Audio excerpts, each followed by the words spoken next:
night was cold enough to make the air bite. Isabella drew her knees closer to her chest, curling under the thin, tattered blanket she had scavenged from a dumpster weeks ago.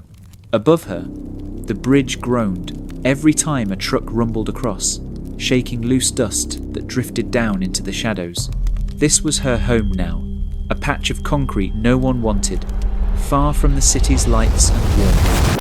She had once been the daughter of a man people respected, a man who believed in honesty, in working with his hands, in keeping his word.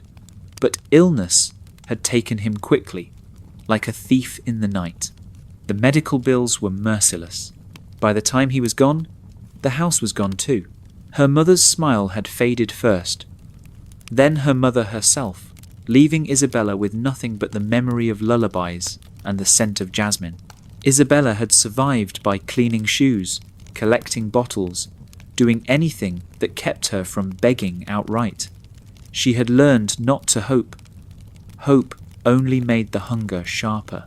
But that morning, the morning that would change everything she saw it, a wallet, it lay half hidden in the dirt by the bridge's edge, dark leather catching a sliver of sunlight. She hesitated, her heart suddenly loud in her ears.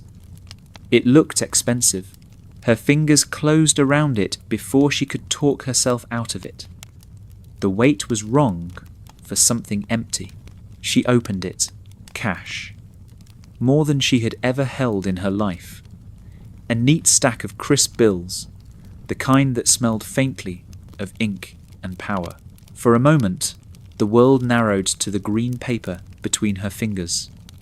With this, she could eat for weeks, rent a room, buy clean clothes, no more shivering through the nights.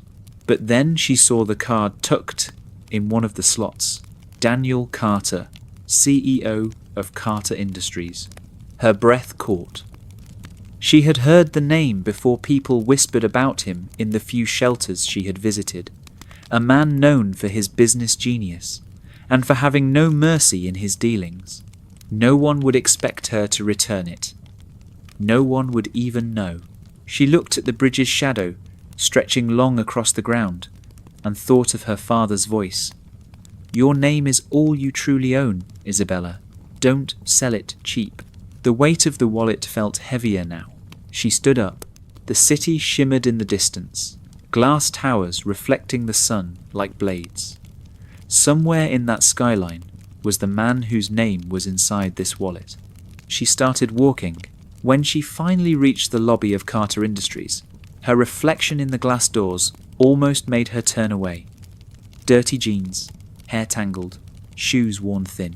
The receptionist's eyes widened, scanning her like she was a stray that had wandered in. I found this, Isabella said, placing the wallet on the counter. It belongs to Mr. Carter. The receptionist's eyebrows rose. You wait here. Minutes later, a man stepped into the lobby. Tall, dark suit, tailored to perfection, eyes sharp enough to cut glass. Daniel Carter. His gaze landed on her, sweeping over her appearance before settling on the wallet. You returned this. His voice was calm, but there was an edge beneath it. Yes. Why? Her lips parted, but before she could speak, he gave a thin, unreadable smile. Follow me. And just like that, Isabella stepped into the heart of the empire, not knowing that this single act of honesty would pull her into a world of power, betrayal, and secrets she couldn't yet imagine. The elevator ride felt like an eternity. Isabella kept her eyes on the glowing floor numbers, too aware of the man standing beside her. Daniel Carter didn't speak. He didn't have to. His presence was like cold steel, polished, sharp, impossible to ignore. When the doors opened, she followed him into an office that seemed to belong in another world. Floor-to-ceiling windows framed the city like a painting. The air smelled faintly of leather and expensive coffee. Sit, he said, gesturing toward a chair that looked more valuable than everything she owned combined. She perched on the edge, resisting the urge to hide her worn shoes under the seat. He placed the wallet on the desk between them. You could have taken the money. I could have, she admitted, but you didn't. No. Why? His eyes locked onto hers, as if he could dig the truth out by force. She swallowed. Because it's not mine. His mouth curved into something that might have been a smirk, or maybe just the faintest acknowledgement of respect. He opened the wallet, counting the bills slowly, deliberately, not because he doubted her, but because he wanted her to see that he noticed. It's all here. He closed it and leaned back. Do you need money? The question made her stomach twist. Need? Yes, desperately. But accepting it now would feel like undoing everything that had brought her here. No, thank you. Something flickered in his eyes. Curiosity, maybe. Or confusion. Interesting. He tapped a pen against the desk. I don't usually do this, but my company has openings for basic maintenance staff. Janitorial work. The pay is fair. If you want it, the job is yours. Isabella hesitated. She didn't know if this was generosity or some kind of test. But work was work. I'll take it, he nodded once. Report here at 7 a.m. tomorrow.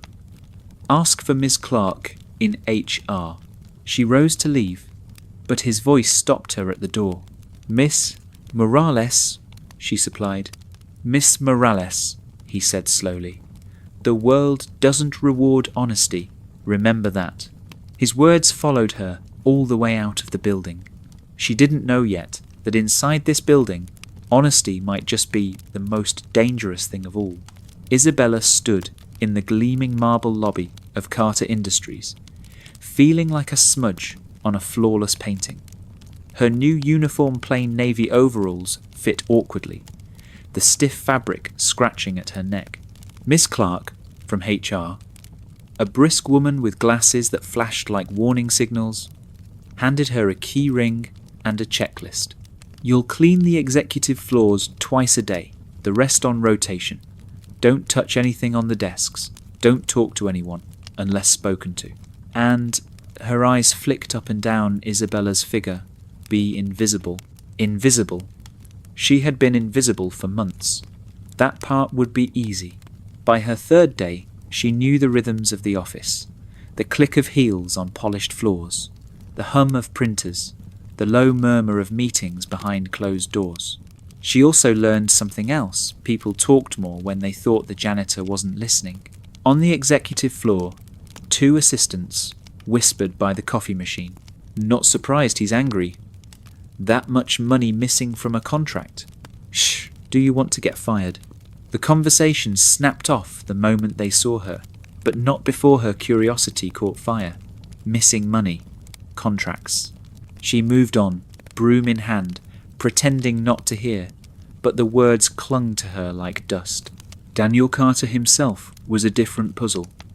Some days he passed her without a glance.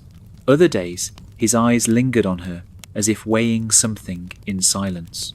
Once, when she was polishing the brass railing, he paused and said, "You missed a spot." His tone wasn't cruel, more like he was testing if she'd bristle or bow. She did neither. She simply cleaned the spot. By the end of the week, she thought she had settled into the job's rhythm, but that changed on Friday evening. The building was almost empty when she reached the executive floor. Through the frosted glass of Daniel's office, she saw him standing with a man in an expensive grey suit. Their voices were low, urgent. "If this leaks, it's not just the money, it's everything," the man said. Daniel's jaw tightened.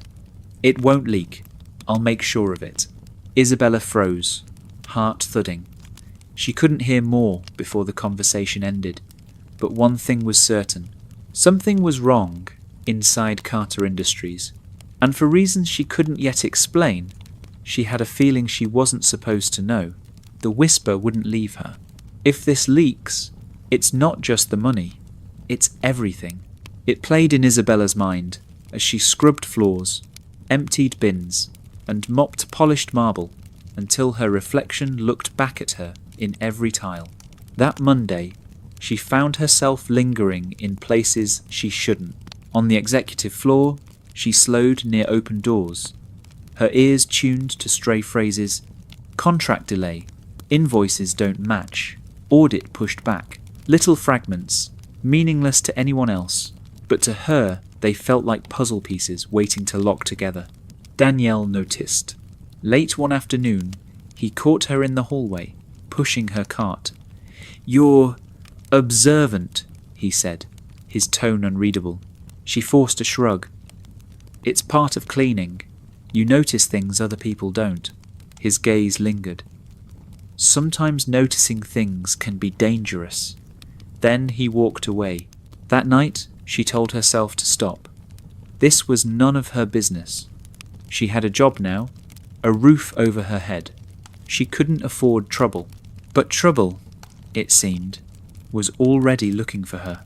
3 days later, she entered the records room to empty the trash and found the door unlocked, the light still on. A file lay open on the desk, papers spread like someone had left in a hurry. The header read, "Confidential Internal Financial Report." Her hand hovered over the pages. She shouldn't, she couldn't, but her eyes scanned the figures anyway and froze. Millions in payments to a company she didn't recognize. Repeated month after month. The same signature authorizing them.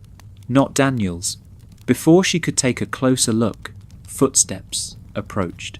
She shoved the papers back, yanked the trash bag out of the bin, and had just stepped into the hallway when a voice said, "You weren't in here, were you?" It was the man in the grey suit she'd seen with Daniel. His eyes were sharp. Too sharp. "No," she said quickly. "Just picking up the trash." He smiled a smile without warmth. "Good. Stay out of places you don't belong." She nodded and walked away. But her pulse was pounding. The numbers she'd seen weren't just big, they were dangerous. And for the first time, she wondered if Daniel Carter knew his empire was bleeding from the inside. For the rest of the week, Isabella worked like her hands belonged to someone else. Her mind was on the numbers, the unfamiliar company name, and the man in the grey suit whose eyes had followed her like a shadow. She told herself to forget it. She told herself she didn't care, but she did. On Friday evening, she saw her chance. Daniel's office door was closed, the light under it dim. Most of the staff had gone home. She pushed her cart past the records room and found it unlocked again. The same file was there. This time, she didn't hesitate. She flipped through the pages, snapping quick photos with her phone. The name leapt out at her again. Vanguard Consolidated. Payments in the millions, each one signed by Lawrence Keating. She didn't know who Keating was, but the sums made her skin prickle. The door clicked shut behind her. She froze. Daniel was standing there, his expression unreadable. He didn't look angry. He didn't even look surprised. "You have about 30 seconds to explain why you're in here," he said quietly. Her throat felt dry. "I was just... Don't lie." His voice cut through the air. She swallowed hard. "I saw something the other night. Numbers that didn't make sense. I needed to know what they meant." He stepped closer, his shadow stretching across the desk. "And what do you think they mean?" "That someone is stealing from your company. A lot of money." For a long moment, he didn't speak. Then he closed the file, slid it under his arm, and said, "Go home." "That's it?" she asked, incredulous. "Go home, Miss Morales." His tone was final. She left, but not before noticing the tension in his jaw, the way his grip tightened on the folder. That night, she couldn't sleep, because in that brief look in Daniel Carter's eyes, she wasn't sure if he was about to stop the theft or protect it. By Monday morning, the tension in Carter Industries had shifted sharp and invisible, like the air before a storm. Daniel wasn't avoiding her. He wasn't confronting her either. But every time she caught his gaze, it was the same unreadable look, as if he were deciding whether she was an asset or a liability? She got her answer that afternoon. "Miss Morales," his voice called from down the hall. She turned to find him standing at his office door. "Come in," he said, holding it open. Her heart thumped as she stepped inside. He shut the door behind her. "I'm going to make this simple," he said. "You've seen things you shouldn't have. I could fire you, or I could make use of you." She frowned. "Make use of me? You go places I can't. You hear things I don't. If someone inside my company is bleeding it dry, I want to know, and you might be able to help me find them." She hesitated. "And if the person stealing isn't just someone inside?" Something flickered across his face, a warning, maybe even guilt. "Do you want this job, Isabella?"